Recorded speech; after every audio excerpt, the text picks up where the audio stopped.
চিংড়িটা পছন্দের হলেও খুব অ্যাভয়েড করি, অ্যালার্জি আছে তো। কিন্তু বাচ্চারা পছন্দ করে, বাচ্চাদের জন্য রান্না করতে হয় মাঝে মধ্যেই। ওরা খুব পছন্দ করে চিংড়ির দো পেঁয়াজাটা। আজকে আমি চিংড়ির দো পেঁয়াজাটা একটু জলপাই দিয়ে করেছি, জলপাইও দিয়েছি, টমেটোও দিয়েছি। তা আমার এই রেসিপিটা আমি তোমাদের সাথে শেয়ার করি। সিম্পল একটা রেসিপি, কিন্তু খুবই মজাদার। চিংড়ি মানে যে কোনো কিছু দিয়ে, সবজি দিয়ে চিংড়ি ভাল লাগে, চিংড়ি খালি ভালো লাগে, চিংড়ি শুধু পেঁয়াজ দিয়ে ভেজে খেলেও ভালো লাগে। তো চলো শুরু করি। ভাজতে ভাজতে চিংড়িটা ভাজবো হলুদ আর লবণ মাখিয়ে, হালকা হলুদ আর লবণ মাখিয়ে। তার আগে তো অবশ্যই প্রসেস করে নেবে, পরিষ্কার করে নেবে, ধুয়ে নেবে। তো এখানে ভালো লাগলে লাইক কমেন্ট করবে, পুরো ভিডিও না দেখে কেউ কমেন্ট করবে না। আর পুরো ভিডিও যারা দেখবে একটু সুন্দর গঠনমূলক কমেন্ট করবে। আর আমার হেসেলের আখ্যান নামে ফেসবুক পেজ আছে রান্নার, সেটা ফলো দিও ভালো লাগলে। রান্নাবান্না যারা পছন্দ করো, আমার ইউটিউব চ্যানেল আছে সেম হেসেলের আখ্যান নামে, সেটা যদি ভালো লাগে সাবস্ক্রাইব করতে পারো। তো 3-4 মিনিট চিংড়িটা একটু ভাজা ভাজা করে নিব। ভাজা ভাজা করে চিংড়িটা তুলে নেব ভালো করে তেলের মধ্যে। আমি এভাবেই করি আর কি, অনেকে তো একসাথে দিয়ে দেয়, আমি এভাবেই করি। তো চিংড়িটা করে একটু পেঁয়াজ কেটে নিব। পেঁয়াজ খুব বেশি মিহি কুচি না, আবার মোটা মোটা কুচিও না, মোটামুটি। এর ফাঁকে পেঁয়াজ কুচিয়ে নিয়েছি, রসুন কুচিয়ে নিয়েছি, আর স্বাদ মতো কাঁচামরিচ দিবে ইচ্ছে মতো। ঝাল বেশি খেলে ফালি করে বেশি করে দিতে পারো, ঝাল কম খেলে গোটা গোটা দিবা। লাল মরিচটা, লবণটা আমি সেরকমই বলি, যেহেতু চিংড়ি আমি একটু লবণ দিয়ে ভেজে নিয়েছি, সো আমি একটু লবণটাও কম দিব। এই সেম তেলের মধ্যেই চিংড়িটা যে তুলে ফেললাম, চিংড়িটা ভেজেছি, সেই তেলের মধ্যে পেঁয়াজটা ভাজবো। আমি 4টা কাঁচামরিচ দিয়েছি ফালা করে, সেজন্যই বললাম যে ঝাল যার যার পছন্দ মতো। যদি ঝাল বেশি খাও ঝাল বেশি দিতে পারো, কম খেলে কম দিতে পারো। সবাই তো একরকম ঝাল খায় না। সামান্য ঝাল লাল মরিচের গুঁড়ো, যেহেতু কাঁচামরিচ অনেকগুলো ফালা করে দিয়েছি, বেশি ঝাল হলে বাচ্চাদের ক্ষতি হবে।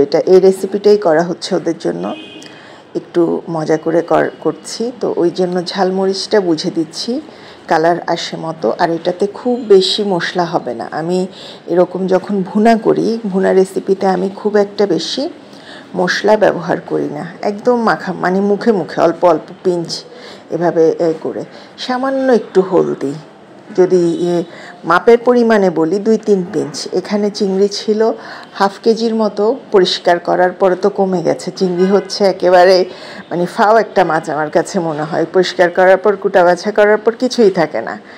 আর দিচ্ছি লবণ হাফ চামচের মতো, হাফ চামচের একটু কম, কারণ আমি বলেছি যে আমার চিংড়িটা লবণ দিয়ে হলুদ দিয়ে ভাজা হয়েছে। আর 1 পিঞ্চ ভাজা জিরার গুঁড়ো। এই হলো আমার মশলা। তোমরা যারা মশলা আরও বেশি খাও বেশি দিতে পারো, বাট বিলিভ মি, এই প্রসেসে কম মশলায় চিংড়িটা করে দেখো, কী যে ভালো লাগে, মানে অন্যরকম ভাল লাগে। এটা একটু তেলটা বেশি দিলে তেলটা দিয়েও ভাত মেখে খাওয়া যায়, এরকম একটা ব্যাপার আর কি। আগে খুব পছন্দ করতাম এই তরকারিটা, এখন একটু অ্যাভয়েড করি। তো চিংড়ি কিন্তু খুব দ্রুত হয়ে যায়। আমি বলেছি যে 3-4 মিনিট আমি ভেজে নিয়েছি অলমোস্ট, সেখানেই চিংড়ি কিন্তু 90% হয়ে গেছে। আর 2-3 মিনিট ভেজেছি, ভেজে আমি টমেটো দিয়ে দিয়েছি, আর দিয়েছি এখানে সিদ্ধ জলপাই। আমি জলপাই উঠেছে পর 1 বক্স রেখে দিয়েছি জলপাই সিদ্ধ করে, যেটা শুধু তরকারি ভুনা, মাছ ভুনা, ডালের মধ্যে ব্যবহার করার জন্য। তো সেরকম 4টা জলপাই ফ্রিজের বের করে আমি টুকরা টুকরা করে তরকারির মধ্যে দিয়ে দিলাম।